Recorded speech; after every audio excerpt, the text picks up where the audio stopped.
కరివేపాకు కూరనా? కరివేపాకు కర్రీనా? అట్లా కూడా ఉంటుందా సార్? కరివేపాకు పొడి వీళ్ళ మమ్మీ బాగా చేస్తుంది. సరిగ్గా రావట్లేదు కానీ వీళ్ళ మమ్మీ చాలా బాగా చేస్తుంది. ఆ పొడులు అప్పుడప్పుడు ఉదయ్ తెస్తాడనమాట. అవును ఫ్రెండ్స్, కరివేపాకు పొడి చేస్తుంది మమ్మీ. అట్లా మమ్మీ చాలా ఏవైతే సందీప్ అర్థం కాదు. ఓన్లీ కామెంట్ చేయాలా, కాల్ చేయకూడదా అంటున్నా. ఓకే, ఎందుకు చేయకూడదు సందీప్? బావా నేను పద్యం చెప్పనా వద్దా? చెప్పు, పాయింట్కి రా. తాగుదాం అక్క బట్ నేను కాదు, మా ఆది బ్రదర్. ఎస్, మీ ఆది బ్రదర్ తాగుతాడు పచ్చి నిమ్మకాయ జ్యూస్.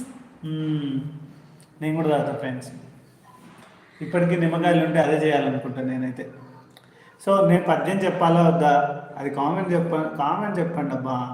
నా పద్యం ఏంటి సందీప్ నాకు కామెంట్ చెప్పాలంటే? అందుకే నువ్వు సందీప్ కాల్ చేయకూడదా, కామెంట్ అంటావు అంటున్నాడు సందీప్. సరే కాల్, నేను కాల్లో చెప్తా. కాల్లో పద్యం చెప్తాడంటే సందీప్. కాల్లో నీకు గీతోపదేశం చేస్తా. భగవద్గీత చదువుతున్నాడు ఈ మధ్య. ఆకుకూరలక్క. ఓకే, ఆకుకూరలారా. ఏమో రమ్మి అంత ఇంగ్లీష్ రావట్లేదురా నాకు. అంటే అక్క తెలుగు మీడియం చూసాను, అందుకే రాదు. నేను ఇంగ్లీష్ మీడియం. బేసికల్లీ నేను Telugu medium student. Basically annually. అరే చెప్పని రాదా? ఇదే లాస్ట్. మా చెల్లి కామెంట్ చేస్తుంది. చెల్లి నేను పద్యం చెప్పాలా వద్దా చెప్పు. నువ్వు చెప్పిన దాన్ని బట్టే ఓకేనా? లిల్లీ ప్లీజ్, లిల్లీ పద్యం చెప్పమని చెప్పొద్దు.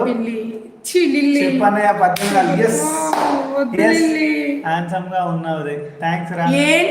ఏంటి సందీప్, నువ్వు ఈ రోజు ఉదయ్ని రోస్ట్ చేయడానికే వచ్చావా లైవ్ లోకి? మంచిగా చెవుపుడక పెట్టామని చాలా మంది సజెస్ట్ చేస్తున్నారు అనమాట. నెక్స్ట్ ఇవాళ రోస్ట్ చేస్తున్నావు బాగా ఉదయ్ని. నెక్స్ట్ చెవుపుడక వస్తుంది. మళ్ళీ కలిసినప్పుడు నిన్ను రోస్ట్ చేస్తావు. మమ్మల్ని ఈ రోజు లైవ్ లో ఆడుకుంటున్నావు కదా? నన్నైతే ఏం ఆడుకోవట్లేదు. నేను హ్యాండ్సమ్ అన్నాడు, అందుకే నిన్ను ఆడుకుంటున్నాను. నీకు అర్థం కావట్లేదు. ఒక్క మాటతో ఇంకా నేను వెళ్ళి కిచెన్ లోకి వెళ్ళి వంట చేసుకుంటాను. అయ్యా బాబో, ఇంత అప్రిషియేషన్ మేము తట్టుకోలేకపోతున్నాం.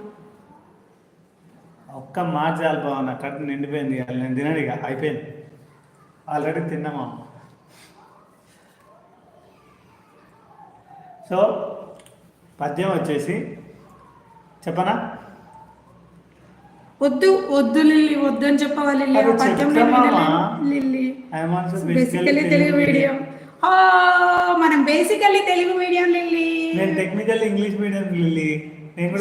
Basically, technically, logically, ethically, annually and finally it's ఆది గాని పొందలు. ఉదయ్ కృష్ణ మా బావ. అరే నువ్వు తెలుగు మీడియం కదా? సిద్ధార్థ స్కూల్. అవునా? సిరపేటలో చదువుకున్నాడు. ఎవరైతే కొత్తగా చూస్తున్నారో వాళ్ళు వాళ్ళ నిక్ నేమ్స్ చెప్పండి, సబ్స్క్రైబ్ చేసుకోండి. సబ్స్క్రైబ్ చేసుకోండి ఫ్రెండ్స్, సబ్స్క్రైబ్ చేసుకోండి ఫ్రెండ్స్. ఇంకా కామెంట్ చేయట్లేదు. 5 members ఉన్నారు ఫ్రెండ్స్. లైక్ చేయండి. మామ 5 వచ్చినా మామ? నేను కూడా వచ్చినా మామ. నేను పద్యం పాడతా మామయ్య. వద్దు ఆ 5 members పోతారు ఉదయ్ ప్లీజ్. ఉదయ్ 7 వచ్చిర్రు, నేను పద్యం పాడతా చెప్పండి. వద్దు పెరుగుతున్నారు కాబట్టి నువ్వు. 7 members నేను పద్యం పాడతా ఫ్రెండ్స్. ఈ 7గురిలో ఎవరికైనా నిక్ నేమ్ ఉంటే చెప్పండి, నిక్ నేమ్స్ చెప్పండి ప్లీజ్. కామెంట్ సెక్షన్ లో చెప్పండి ఫ్రెండ్స్. నేను పద్యం పాడతా ఫ్రెండ్స్, నేను పాడతాను ఫ్రెండ్స్. ఉదయ్ పద్యం వద్దు, నేను వినలేక చేస్తున్నా రోజు. మీరు కూడా వినకండి. అరే కామెంట్ లో చెప్పండి అమ్మా ఎవరన్నా. మా చెల్లి అయితే ఓకే, మా చెల్లి నాకు సపోర్ట్. లిల్లీ ఎప్పుడు నీకు సపోర్ట్ గా ఉంటది. లిల్లీ కామెంట్ చేయమంటది, కానీ వేరే వాళ్ళు వద్దు. It's attitude pongal. పొంగల్ అట్లా అన్నమాట, అట్లా చెప్పాలి. నీకు చెప్పడం రాదు. నువ్వు ఇంకా నేర్పించలేదే. నేను నేర్పిస్తా. సో అదనమాట. ఇప్పుడు మా చెల్లె నాకు ఒక పాయింట్ వచ్చింది. ఇంకా రిమైనింగ్ 6 members ఉన్నారు, వాళ్ళు ఎవరికి వేస్తారు. నేనేమో పద్యం మీకోసం పాడతాను, రాజేమో వద్దని. నేను కామెంట్ సెక్షన్లో చెప్తే దాన్ని బట్టి మేము అండర్స్టాండ్ చేసుకుంటాం పాడాలా వద్దా అని. So let's wait for the comments అనమాట. 6 members ఉన్నారు, తొందరగా కామెంట్ చేసి ఇంకొక ½ an hour ఉండి లైవ్ లో వెళ్ళిపోదాం ఫ్రెండ్స్, ఓకేనా? It's attitude. Happy birthday. Yes, happy birthday Lilly. నాకు ఒక